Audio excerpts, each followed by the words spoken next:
Bonjour à tous, j'espère que vous allez bien. Alors aujourd'hui dans cette vidéo-là, on va parler d'un outil qui s'appelle DataButton. Ça, c'est un outil qui permet de faire la création des applications, surtout les applications web, alors d'une manière automatique en se basant sur un cahier de charge. Et pourquoi je parle de cet outil-là aujourd'hui? Tout simplement, il a lancé une nouvelle version. C'est une version là où elle permet de faire un agent. Cet agent-là, il va développer pour nous, mais surtout avec une pédagogie très très claire et très très simple. Et ça va nous aider en fait à suivre comment lui il développe étape par étape. Et à chaque fois qu'on termine une étape, on doit tout simplement approuver cette étape-là et on peut passer à l'étape suivante. C'est un petit peu différent de l'outil Bolt. Car sur Bolt, lorsqu'on met notre cahier de charge, il va tout simplement essayer de prendre les fonctions de base et il va essayer d'abord de travailler sur un design et par la suite, nous, on doit faire le travail de sélectionner quelles sont les étapes à ce que Bolt doit repasser pour les refaire. Mais ce que j'ai beaucoup aimé avec cet outil-là, c'est que ici, en fait, c'est lui qui va faire la programmation pour savoir et détecter automatiquement quelles sont les étapes et il va les exécuter une à une avec notre autorisation. Donc pour moi, lorsqu'on va tester cet outil-là, vous allez voir aujourd'hui qu'il est très intéressant pour les débutants, pour les personnes qui ne connaissent rien en programmation. Donc du coup, on va pas leur laisser prendre des décisions de fonctionnalité et de tester et de revenir à chaque fois vers l'outil pour lui dire écoutez, tu as oublié de faire ça, refais ça. Par contre, ici, c'est lui qui va s'organiser tout seul et il va faire les priorités et nous faire toute une liste là où on peut bien évidemment la suivre étape par étape. Donc, avant de commencer la vidéo, je voulais me présenter. Je m'appelle Fieras, je suis docteur en intelligence artificielle et je suis professeur à l'université. Alors, si c'est la première fois que vous regardez ma vidéo, je vous invite à vous abonner ici parce que je publie tous les jours des formations, des guides pratiques, des tutoriels sur les nouveautés en intelligence artificielle et en marketing digital. Et pour ceux qui sont abonnés, je voulais leur donner un petit cadeau. C'est un accès exclusif à mon pack de 100 cours. Donc, vous trouvez dans les descriptions de cette vidéo là le lien vers ma plateforme de e-learning avec un coupon spécial et ça va vous donner accès à 100 cours. Donc là il y a à peu près plus que 6000 vidéos donc dans plusieurs domaines, marketing, intelligence artificielle. Alors qu'est-ce que vous attendez pour commencer? Et là je vous dis bonne formation. On trouve aussi donc dans leur site internet là ici une démonstration, là où vous pouvez voir un petit peu comment faire le déploiement. Il y a bien évidemment lorsque les gens ici, donc il y a plusieurs exemples des personnes qui ont créé leur application de A à Z ici, ils vous montrent que surtout en fait on trouve qu'il y a énormément de connexions avec les outils externes ou bien les modèles externes comme ChatGPT, YouTube, TikTok. Et là c'est Firebase de Google, Stripe aussi, ça c'est une nouveauté qui est très intéressante. Et vous avez bien évidemment ici la possibilité d'injecter tout simplement des images de l'interface avec laquelle comment vous voulez voir l'interface, les PDF de votre exigence et c'est à lui en fait de lire et de comprendre ça. Ça c'est par rapport en fait, on n'a pas besoin juste de mettre le prompt, on met le prompt et on injecte en fait d'autres informations et d'autres éléments. Là il va vous donner un plan, ça c'est très important, un plan d'exécution, ce qu'il faut faire et il te met en fait par priorité, quelle est la tâche prioritaire à faire et la tâche que lui, il va vous recommander. Vous allez aussi avoir la possibilité de déployer ça en production, ça veut dire de voir ça dans un sous-domaine directement et vous pouvez le partager avec vos amis, avec vos collègues. Et là, si on va partir en fait au tarif, ça ce que je trouve aussi très intéressant. Alors là, vous pouvez bien sûr tester gratuitement et vous pouvez avoir un compte ici donc à 20$ par mois.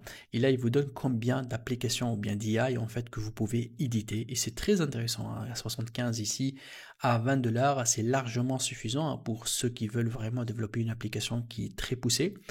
Et vous avez aussi la possibilité là de faire appel à un support. C'est ce qu'on ne trouve pas avec Bolt. Hein. Avec Bolt, lorsqu'on développe, si ça on est bloqué et tout, on peut envoyer un email, mais généralement on n'a pas de réponse.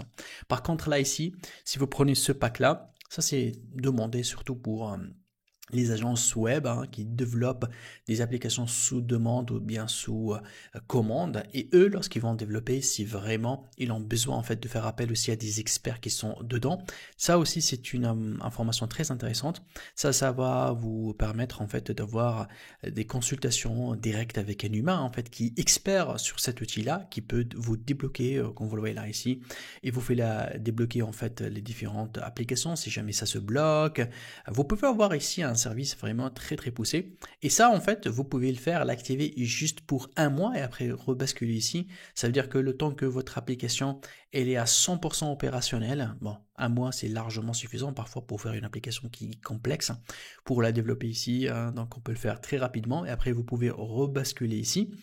Sinon, ça c'est un petit peu pour les grosses entreprises qui cherchent à voir réellement, tout simplement faire appel à ce site-là. Mais en réalité, en fait, c'est pas vous qui vous allez mettre les prompts, c'est tout simplement vous allez avoir des développeurs, voilà, derrière, qui eux utilisent cette application-là. Ils sont à votre service en fait pour travailler et développer votre application. C'est comme si vous allez faire voilà, une commande chez eux pour vous donner l'application que vous voulez, mais tellement c'est rapide ici que vous pouvez faire voilà, une application très très complexe rapidement en quelques jours. Et vous avez derrière bien sûr des humains à débloquer, à développer. Alors pour nous là, pour commencer c'est très simple, on va tout simplement cliquer ici sur Get Started. Vous allez tout simplement créer un compte gratuit pour pouvoir tester cette application là et c'est ce qu'on va faire ensemble. Voici donc le back-office. Là, je peux voir la documentation. Là aussi, je peux rejoindre Discord. Et là, je peux cliquer tout simplement pour créer une application. Je peux descendre ici en bas. Je peux voir les applications que j'ai déjà créées. Je peux aussi donc les applications qui sont partagées par d'autres personnes. Et si je monte là-haut, je clique ici sur Profil. Vous allez voir que là, je suis sur le compte gratuit. Mais c'est possible de passer à d'autres comptes. Il y en a celui qui est à $500. Celui-là, normalement, ça coûte 699 sur la page d'accueil, mais une fois que vous créez un compte et vous dit à 500, l'avantage de celui-là, c'est en illimité le nombre de crédits. Ça, par contre, on ne trouve pas dans d'autres applications. Le fait de lancer d'une manière illimitée le prompt, donc là, vraiment, c'est quelque chose de très intéressant. Surtout pour les personnes voilà, qui travaillent en équipe, qui font beaucoup de création de plusieurs applications, qui veulent, voilà, tout simplement, au lieu d'avoir 20 développeurs dans l'équipe, ils veulent avoir juste 4 ou 5 et laisser en fait l'intelligence d'une manière très rapide à créer voilà les fonctions qui sont normalement en fait classiques, simples, mais qui demandent beaucoup de temps et d'heures par des développeurs. Alors et c'est parti, donc là on va lancer notre application. Donc dès que je clique ici, voilà où il va me donner en fait 4 étapes à suivre. Donc au début j'aurai besoin de faire la description. Par la suite je peux lui donner en fait en PDF toutes les fonctions en fait ou bien les exigences de mon application. Et là, c'est une inspiration, généralement c'est quelque part les imprimes écran, voilà, du design que moi je veux le faire. Et vous allez voir là les intégrations, ça veut dire quelles sont les applications externes que là je peux les connecter avec mon application. Donc généralement pour créer ou bien lancer donc l'étape, on a besoin de ces quatre étapes. Contrairement à d'autres applications, on envoie le prompt et le PDF et les imprimes écran dès le début. Et lui, bien évidemment, à ce moment-là, il doit faire tout l'effort en fait à collecter toutes ces informations-là. Mais ici, c'est comme si je suis assisté. Donc là, je commence avec le prompt, je donne les exigences, je donne le design et je sélectionne en fait les intégrations qui veut. Après la suite, il va m'aider en fait à les intégrer. Pour que je puisse commencer à faire ça, la description, je dois tout simplement, ou bien de ce qui est recommandé, de faire appel à d'autres intelligences artificielles qui vont m'aider en fait à créer un cahier de charge détaillé par rapport à l'application que je veux la créer moi-même. Alors là, je vais vous montrer en fait un GPTs que j'ai créé avec ChatGPT. Je vais vous laisser les liens dans la description de cette vidéo-là. Ça, il est fait spécialement pour qu'il puisse m'aider en fait à créer un cahier de charge détaillé avec toutes les fonctionnalités de base, soit sur le front office, back office, les technologies à utiliser sur notre databot. Alors, c'est très simple, je vais cliquer ici pour lui dire voilà, j'ai une application que je veux la créer. Donc là, il va me demander en fait de donner des descriptions de cette application-là. Je prends tout simplement en fait cette application-là, donc une application américaine très connue School, donc c'est juste à titre d'information ou de démonstration pour la vidéo. Donc bien évidemment, il ne fallait pas copier-coller carrément un site de A à Z sans voir les autorisations. Vous pouvez le copier, mais très intéressant de mettre des mises à jour, d'ajouter des fonctionnalités, bien sûr, changer les couleurs, parce que c'est vrai que les idées en fait, il existe énormément. Chaque personne personne peut copier l'idée, mais c'est très important de mettre à jour cette idée-là, d'ajouter sa touche tout simplement pour respecter bien évidemment donc les idées des autres. Il faut que tu améliores, tu développes, tu essaies de donner quelque chose de nouveau et par la suite, c'est tout à fait normal que vous pouvez créer votre propre projet et donner quelque chose de nouveau qui résout un nouveau problème à la communauté. Alors pour moi, c'est juste pour vous montrer comment je vais prendre tout simplement ce site internet-là et je vais aller en fait à mon GPTS ici et je vais lui donner en fait des informations sur ce projet-là, sur cette plateforme-là. C'est une plateforme de communauté, là où je peux voilà créer ma communauté, là où je peux tout simplement en fait développer des événements, mettre en place des cours à vendre, faire des inscriptions mensuelles ou bien voilà une seule fois. En tout cas, il y a tout un système qui est derrière, un système qui est très très connu aux États-Unis. Donc là, je mets tout simplement ici des informations et je lui dis allez-y, créez-moi tout simplement un cahier de charge très détaillé. Vous allez voir que là ici il va travailler sur la marque, il va ici bien évidemment de me proposer en fait les informations sur le front office, back office, le menu, les technologies utilisées. Vous allez voir là il est en train de citer toutes les fonctionnalités et les besoins. Il suffit juste de lui donner en fait tout simplement en fait les informations de base que moi j'ai essayé donc tout simplement de lui donner les fonctions principales et là j'ai tout simplement ici mon cahier de charge qui est prêt. Vous avez bien évidemment la possibilité donc là si je vais créer un nouveau on peut toujours en fait utiliser le même en fait prompt, mais cette fois-ci je peux lui donner tout simplement le site internet. Donc là je clique ici et il va me demander le site internet, je peux lui donner le site et lui à partir de ce site là il va faire le nécessaire pour me retourner les informations. Donc je vous laisse le lien de description de ce GPTS que j'ai créé pour vous dans la description. Lien où je peux tout simplement, donc si vous voulez, je peux tout simplement sélectionner tout ça. Donc de A à Z, donc là on va prendre toutes ces données-là et ces informations-là jusqu'à la fin. Et je vais le copier. Vous voyez là, déjà là, il propose en fait le Stripe parce qu'il a détecté en fait avec cette plateforme-là qu'il peut fonctionner avec le Stripe, avec le Firebase aussi, avec l'authentification. Donc en tout cas, c'est bien fait et bien préparé pour que ça soit adapté sur notre outil DataButton. Donc là, je vais ouvrir tout simplement un document Word, l'enregistrer sous PDF. Et voilà, donc là, on va uploader donc tout simplement notre fichier PDF. Donc là, avec toutes les informations en fait qu'on a copiées à partir de ChatGPT. Donc là, il est en train de charger et vous allez voir que là, il va me faire passer à l'étape suivante qui est l'inspiration. Et c'est là en fait où ça joue. Je peux tout simplement mettre ici tout ce qu'on appelle les imprimes écran sur mon interface. Donc là, c'est très simple. Donc il y aura deux possibilités. Soit je viens ici et je fais, vous allez voir là, je vais faire des imprimes écran, comme vous voyez là. Donc je prends par exemple cette interface-là, en imprime écran. Je peux prendre aussi cette interface. Donc là, je prends aussi cette interface comme imprime écran. Je peux aussi bien, donc voilà, on peut revenir ici, aller dans la partie pricing, chercher voilà les tarifs. Donc en tout cas là, je peux tout simplement faire des simples imprimes écran ici pour que le système il s'inspire en fait. Et vous avez bien évidemment donc le site de Dribbble. Donc là ici vous avez énormément des interfaces qui sont très très intéressantes par rapport voilà à des inspirations. Vous pouvez mettre ici tout simplement plateforme.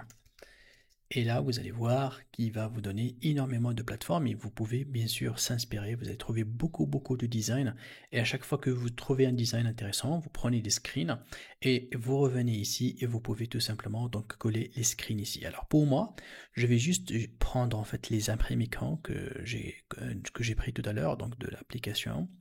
Voilà, c'est juste des imprimes écran simples. Et voilà, donc là ici j'ai donné tout simplement les inspirations.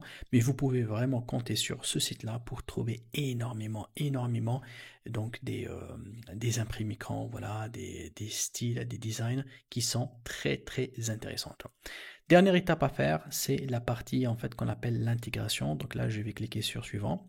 Donc il me dit voilà l'authentification, ça veut dire comment tu veux que les gens se connectent avec votre plateforme. Est-ce que tu veux qu'ils utilisent Gmail? Est-ce que tu veux qu'ils créent un login et un mot de passe? Donc là, je peux tout simplement sélectionner cette interface-là de Firebase. En fait, c'est un produit de Google. Gratuitement, vous pouvez créer un compte et ça va donc passer par Google. Vous avez la possibilité aussi de choisir une base de données.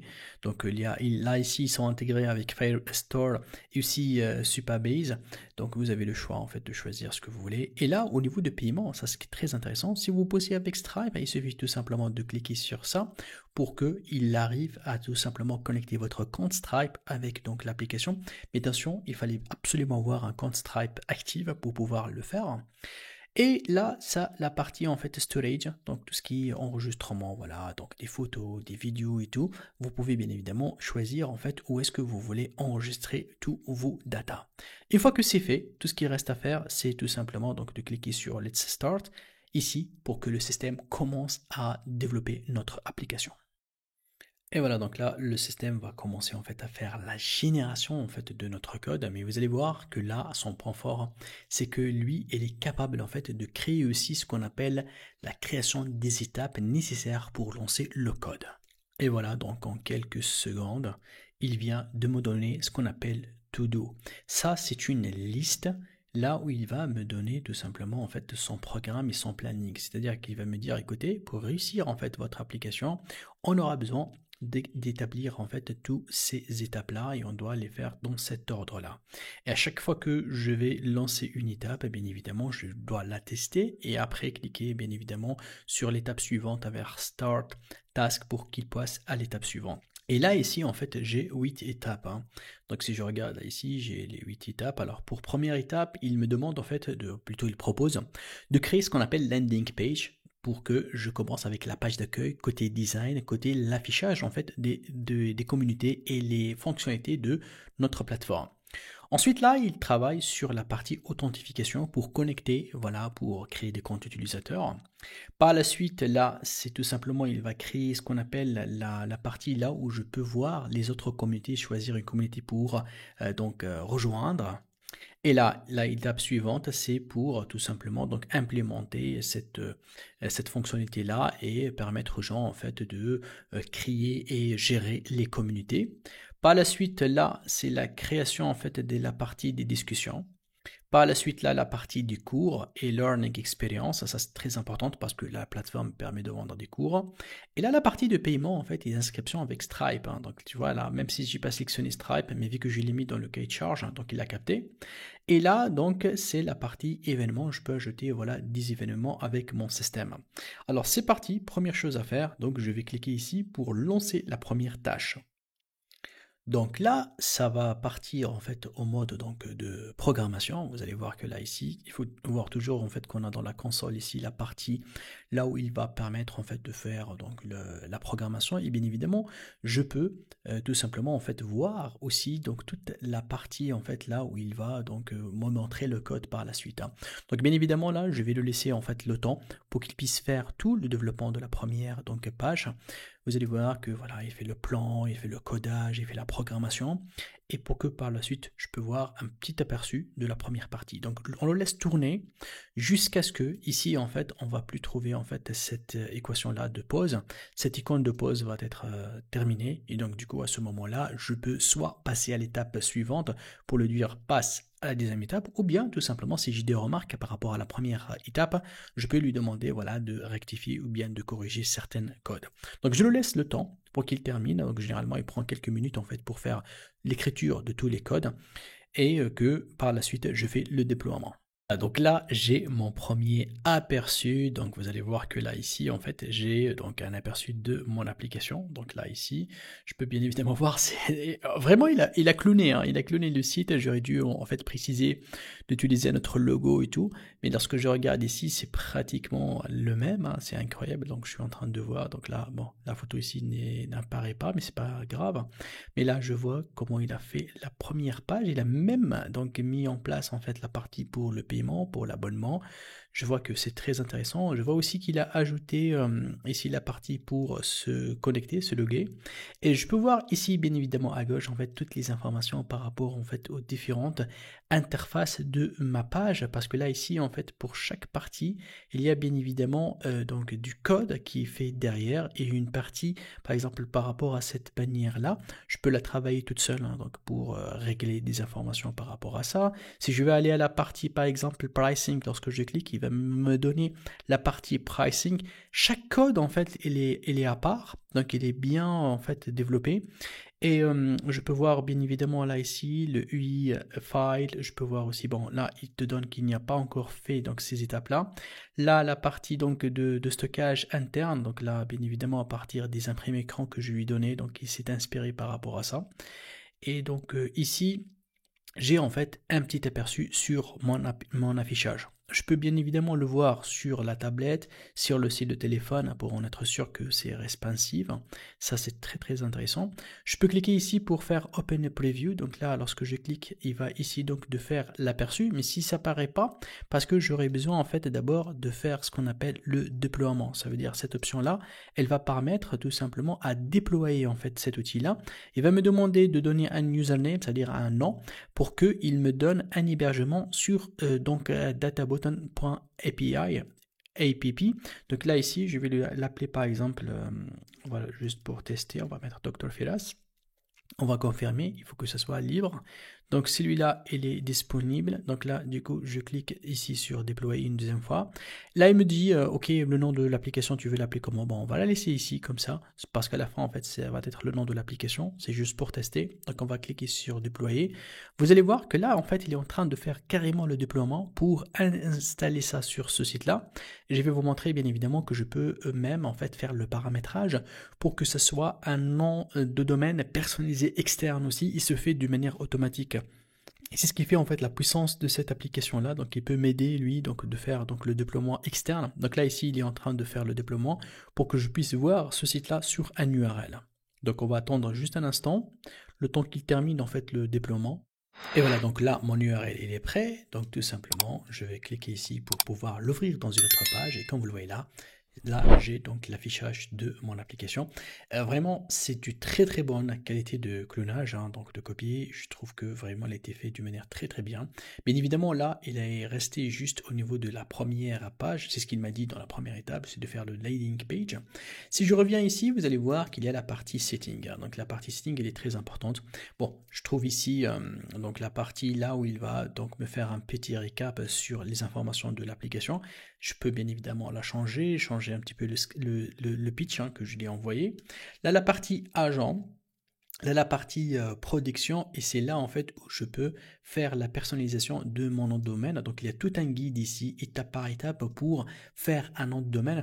Mais généralement, ce que je vous recommande, c'est de terminer à 100% en fait l'application en mode déploiement sur l'application de DataButton, c'est-à-dire sur leur serveur à eux. Une fois que ça fonctionne à 100%, c'est à ce moment-là que vous pouvez en fait faire la migration vers votre propre serveur.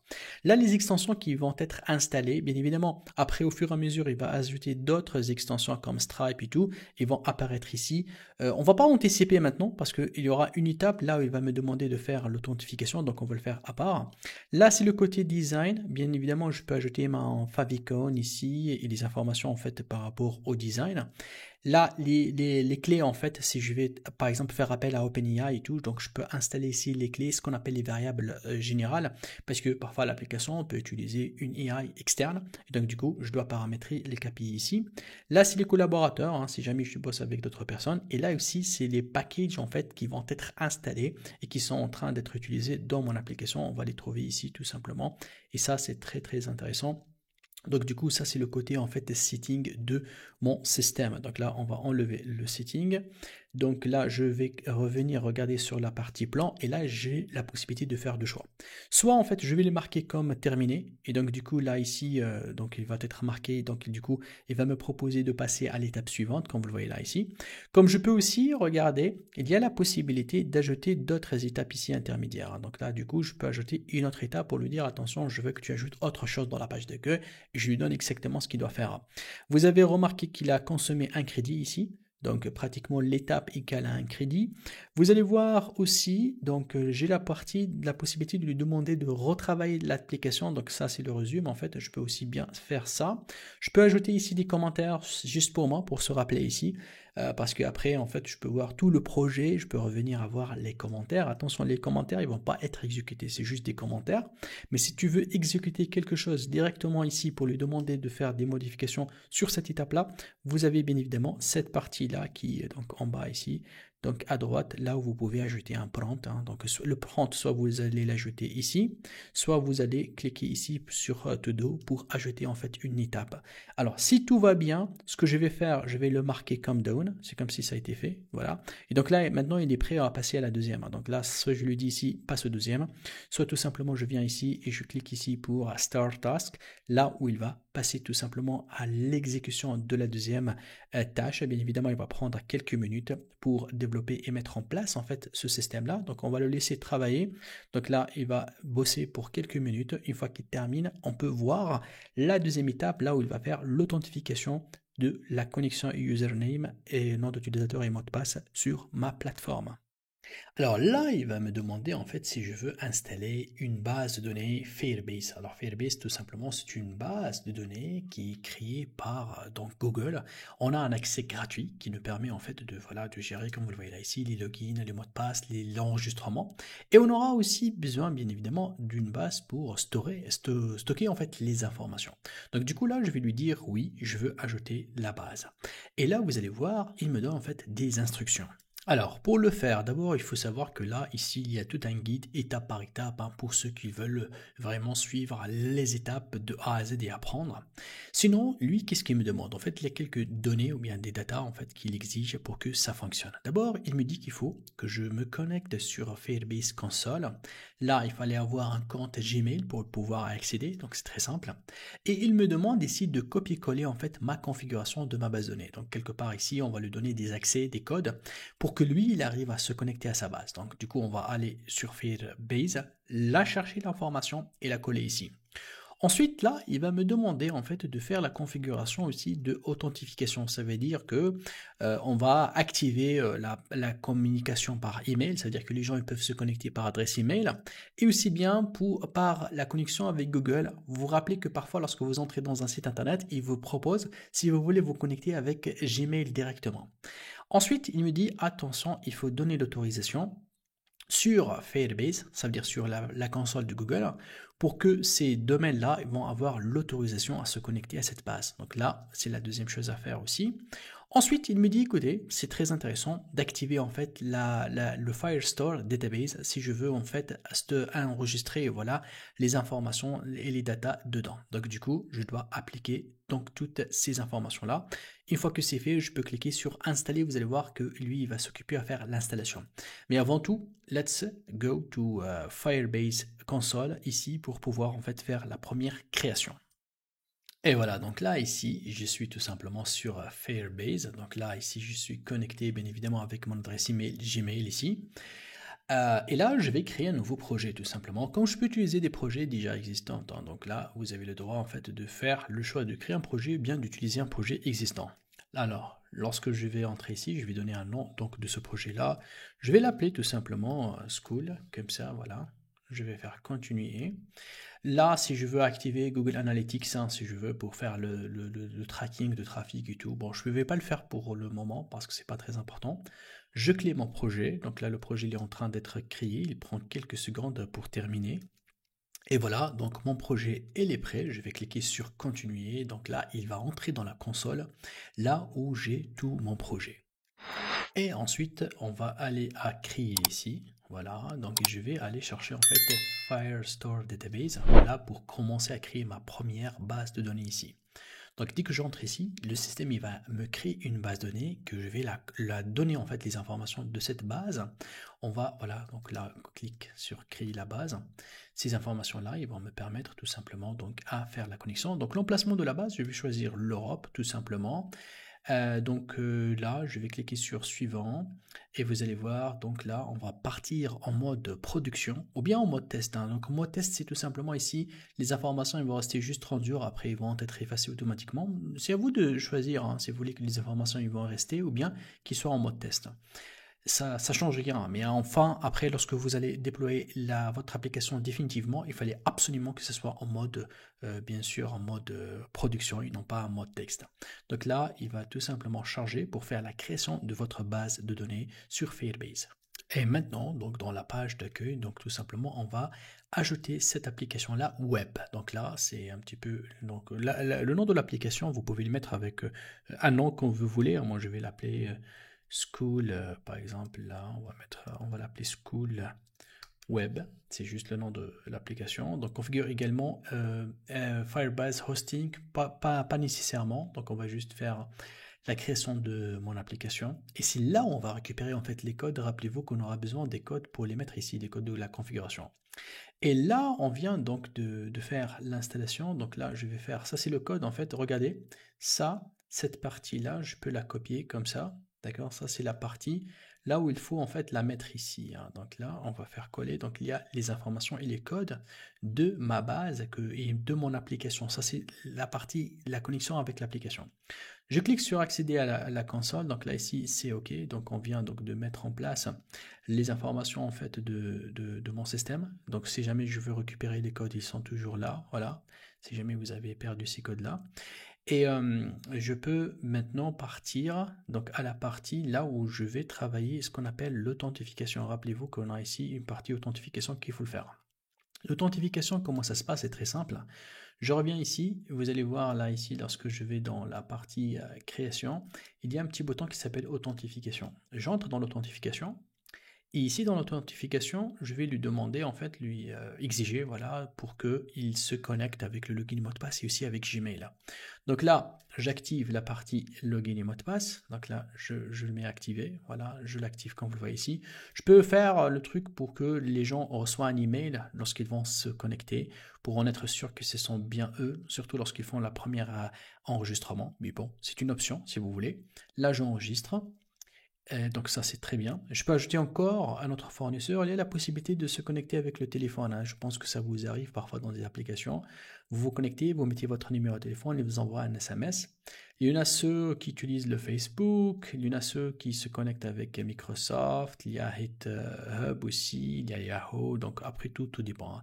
Mais ceux qui sont le plus connus, c'est plutôt celle en fait de connexion avec le login et mot de passe et celle de Gmail, hein. Ça c'est très très connu. Donc je active celle-là aussi et je la confirme comme ça. Et je vais tout simplement donc lui, comme vous le voyez là, donc je peux bien évidemment mettre l'adresse associée au projet. C'est très très important en fait de faire connecter ça à votre adresse email qui est connectée à votre projet. Et après, vous allez tout simplement appuyer ici sur enregistrer pour confirmer l'ajout de la connexion avec Gmail. Et voilà, donc c'est fait. J'ai mis ici tout simplement la possibilité de se connecter avec Gmail et avec ma boîte email. Donc j'aurai les deux options ici.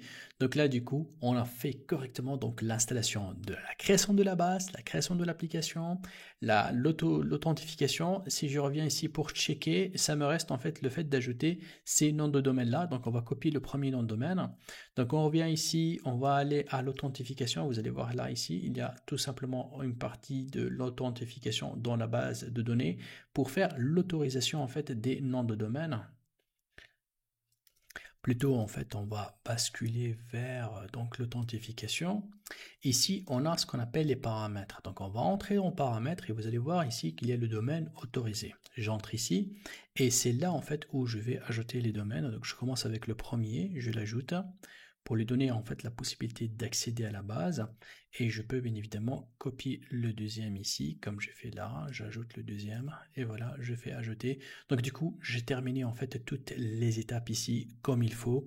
Tout ce qu'il reste à faire c'est de cliquer sur Install Firebase Authentication.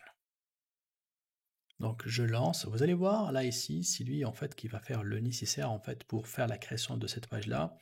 Donc il fait la création, la connexion, et donc du coup, vu que je lui donnais en fait l'autorisation, c'est lui qui va faire ça à ma place, en fait la programmation. Donc la programmation, c'est lui qui s'en occupe à le faire. Et j'aime bien en fait la façon avec laquelle il me montre, hein, comment voilà, il procède.